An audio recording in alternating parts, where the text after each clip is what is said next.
content de ce semestre.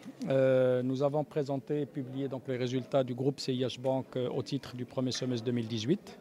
Alors ce semestre a connu pas mal d'annonces commerciales, notamment le lancement du paiement mobile, la pleine activité des banques participatives, et en particulier de Gnia Bank, des considérations financières aussi avec l'arrivée des normes IFRS 9 qui changent les modalités de calcul des provisions dans les banques. Malgré toutes ces choses nouvelles, on a continué l'activité commerciale avec nos offres Code 30, les offres Saïdati qui offrent maintenant la banque gratuitement pour les femmes.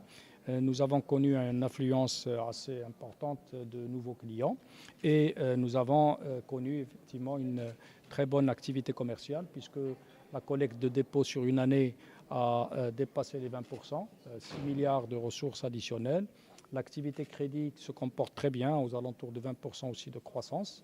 Et avec cette particularité, nous continuons non seulement à financer nos secteurs classiques, immobiliers pour les particuliers et pour les promoteurs, mais nous avons aussi diversifié. Nous finançons maintenant tous les secteurs. Aujourd'hui, on est à un niveau de 40 milliards de financement de l'économie pour notre banque, enfin notre groupe. Sur les 40 milliards, 15 milliards ne sont pas dans le secteur de l'immobilier, donc la diversification est en marche. Donc c'est un très bon semestre au niveau des réalisations commerciales, collecte de dépôts, distribution de crédits, ouverture de comptes, qui se traduisent par un très bon résultat.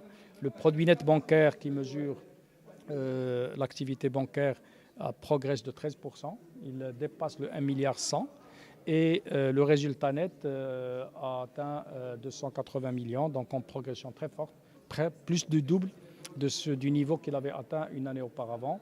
Donc nous sommes très ravis de ce semestre et des réalisations et nous espérons continuer dans les mêmes trends pour la fin d'année. Alors concernant l'offre digitale, je pense qu'on peut insister sur l'arrivée du paiement mobile au Maroc. Nous avons lancé, comme on l'avait annoncé d'ailleurs, la plateforme WePay. WePay, donc c'est quoi? C'est en même temps un moyen de paiement mobile et en même temps un compte mobile, donc sur lequel c'est comme on les appelle, c'est des wallets. En wallet, c'est portefeuille. Donc c'est votre portefeuille électronique, c'est-à-dire vous le chargez, vous mettez de l'argent dedans. Aujourd'hui, vous pouvez cet argent envoyer à quelqu'un, vous pouvez le retirer au guichet automatique ou dans une agence. Très bientôt, dans les prochaines semaines, vous pouvez payer avec directement, c'est-à-dire votre mobile, sur le TPE, sans contact, et vous pouvez faire la transaction. Et nous espérons très bientôt aussi que ce moyen de paiement, comme on le fait déjà avec nos cartes, qui sont toutes des cartes à l'international, que même WePay devient un instrument de paiement à l'international.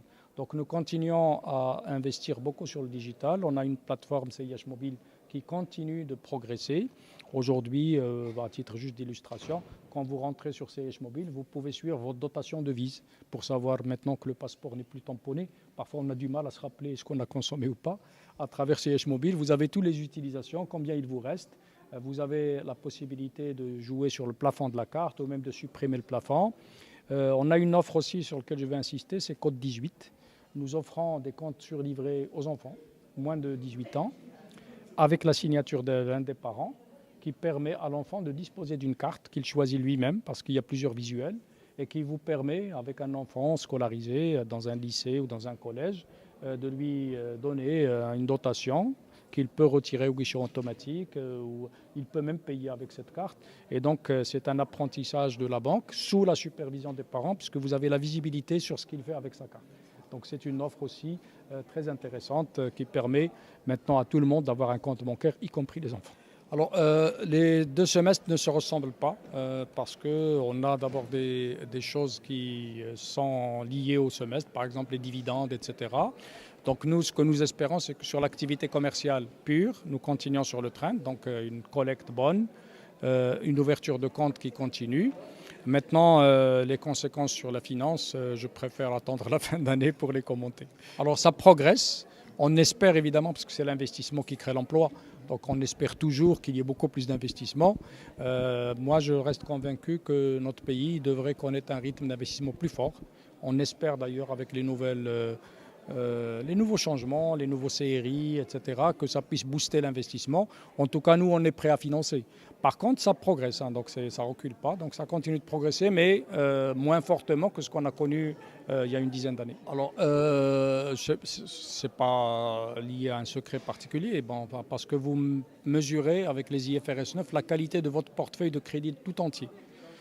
Avant, un client qui tourne normalement, vous ne provisionnez pas. Maintenant, vous êtes obligé de vous poser la question, est-ce qu'il est bon, il est moins bon, et de mettre une provision en conséquence.